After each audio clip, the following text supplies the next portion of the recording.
Hello friends, કેમ છો? મજામાં? જય શ્રી કૃષ્ણ, જય અંબે. હું બનાવું છું જુવારના લોટની મઠરી. આપણે ઘઉંના લોટની તો બહુ બનાવી, પણ આપણે આજે હું જુવારના લોટની બનાવું છું. અને મસાલાવાળી, તેમાં પણ એટલી મોરી ના ભાવે એટલે મસાલાવાળી. લોટમાં બધા મસાલા કરી દીધા. 1 કપ લોટ છે, તેમાં મેં 1 ચમચી જ મોણ નાખવાનું, મોણ વધારે નહીં નાખવાનું. પછી આપણે આ ઘીનો સાટો કરીને મેળ દીધો છે, મેદો નાખીને. જો હવે હું લોટ બાંધું ત્યાં સુધી આ થોડોક લોટ હરખો ઘીમાં પલળી જાય. પછી તેમાં 2 ચમચી ઘઉંનો લોટ નાખો. બસ 2 ચમચી ઘઉંનો લોટ નાખવાનો, વધારે નહીં નાખવાનો. જો ફ્રેન્ડ્સ, આવો લોટ બાંધવાનો મસ્ત. જો કૂણવીને સરસ કરી દીધો છે લોટ. હવે હું તેને 5 મિનિટ રેસ્ટ આપું. જો ફ્રેન્ડ્સ, 4 ગુલ્લા કર્યા. હવે આને આટલી પટલી આટલી વણવાની છે. જો મેં વણી દીધી છે. હવે બીજો ગુલ્લો લઈ હવે વણી દઉં બધી 4 વાર આપતી.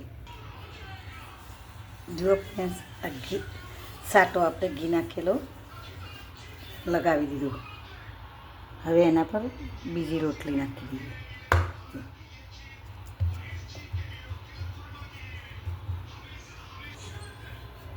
જો ફ્રેન્ડ્સ, આપણે આ બધી મઠરી વણીને કમ્પ્લીટ કરી દીધી છે. જો હવે તેલ મીડિયમ આવી ગયું છે. હવે એમ આપણે તેલમાં નાખી દઈએ. મીડિયમ જ રાખવાનું, બહુ ફાસ્ટ નહીં રાખવાનું.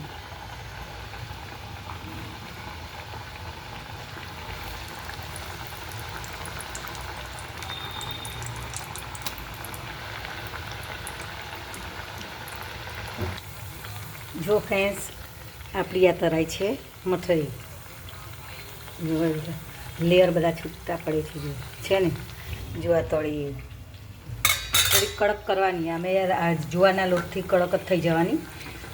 સોફ્ટ ને કડક અંદર, ખાવામાં સોફ્ટ, બાકી કડક.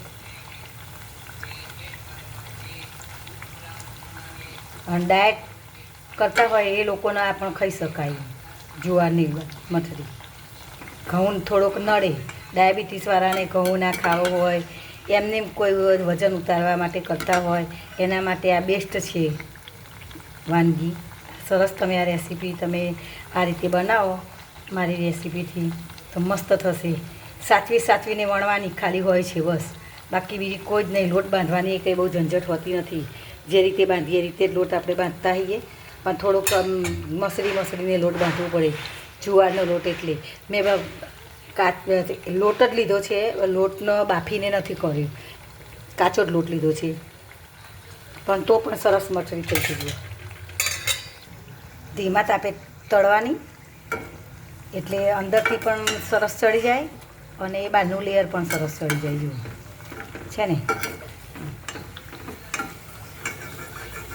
ધીરે ધીરે થશે. જો લાલ પેલી થોડીક વધારે લાલ થઈ છે, આ થોડી મીડિયમ કરી છે.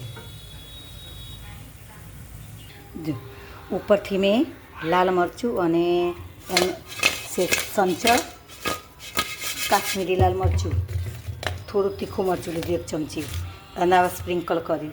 એટલે થોડોક આનો જુવારના લોટનો થોડો ટેસ્ટ ઓછો હોય છે, એટલે થોડુંક આપણને આ ભાવે એટલા માટે સ્પ્રિંકલ કરી દીધો મસાલો મેં બનાવીને. જુઓ છે ને મસ્ત મઠરી. જુઓ છે ને, બધાને ભાવે તેવી છે. જુઓ, તો મારી ચેનલને તમે લાઈક કરજો, સબસ્ક્રાઈબ કરજો અને બેલ આઇકન બટન દબાવી મને આગળ વધવા માટે કોશિશ કરજો. Thank you. આભાર.